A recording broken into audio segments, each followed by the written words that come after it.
Well, now we're entering uncharted territory. I've been in state government for over 30 years and I've never seen anything like this. It's going to be a real challenge to us, but we're up to it and we're ready to support what Ohio needs. Earlier today, the governor made a statement about ordering the closure of all of Ohio's K-12 schools for a period that will start at the end of the day, March 16th, and go through April 3rd. I saw the press conference and I know he was motivated by the sincerest desire to make this challenging decision in the interest of taking aggressive action against the spread of the coronavirus.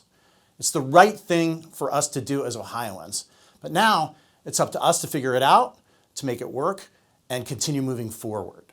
And my commitment to you is that we're going to do this and we're going to do it together. I want us all to agree on some fundamental principles. The first one is really this commitment to students. That has to drive our focus. We have to say what is in the best interest of our students and how can I commit myself to making sure I support that. The second one is we have to be flexible. We're so used to staying within our lanes and living by the rules, and this is a time to be creative and innovative and think about other ways that we can accomplish things and maybe getting outside of our lanes a little bit to make sure we're delivering what our students need. It's also going to be an opportunity for creativity and innovation. I've already seen some wonderful things happening in various places across the state where people are thinking of great ideas for how we can meet the needs of our students, and we're going to need more of that. And we're also going to keep the communication channels open. State and local government talking to each other, local communities talking to local government entities and their other partners, and also within a school, making sure parents are being communicated with, students, teachers, and others, because that communication is going to help us both identify new and innovative solutions and continue to focus on doing the right thing.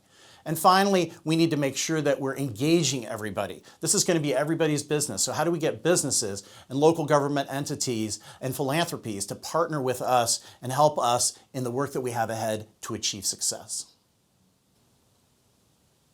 The governor wants us to make an effort to provide education to students through alternative means.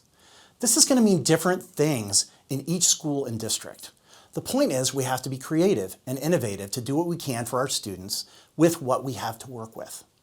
We know some great discussions have already been happening on this topic, and we know there's going to be more. You have to drive this part of the conversation, but we're going to give you our support. I know you have lots of questions. Now that we have a little clarity about what's happening, we're going to be in a position to give you more answers. We're working on answers to questions about the minimum hours requirement, accountability issues, testing requirements, special education issues, making sure students can get meals, and many, many others. We're going to continue at it and make sure we answer your questions. You should feel free to continue to ask us for the answers that you need to get the job done.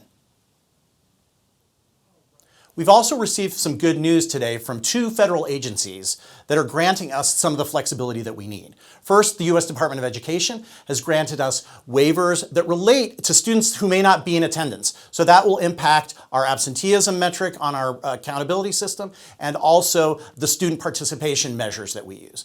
We've also heard from the U.S. Department of Agriculture, and they've granted us approval to provide meals for students that can be picked up at school buildings and taken off-site. We're also hoping that they'll approve our ability to deliver meals directly to other locations. Finally, the governor has made it absolutely and crystal clear that we will waive state requirements that stand in the way of us being successful. And so I look forward to working with him to make sure that authority is available and that you all are the beneficiaries of that. This is a challenging time for all of us. And I want to thank you. Thank you for your patience and your dedication. We're going to get through this because we're going to work together to get it done. I also am so proud of how the education community is responding to this health crisis. We are modeling for our students how we as Ohioans care for one another, care for our children, and show pride in who we are and what we're about. We're going to work together and we're going to make it. And I just want to say once again, thank you for all you do each and every day for Ohio's children.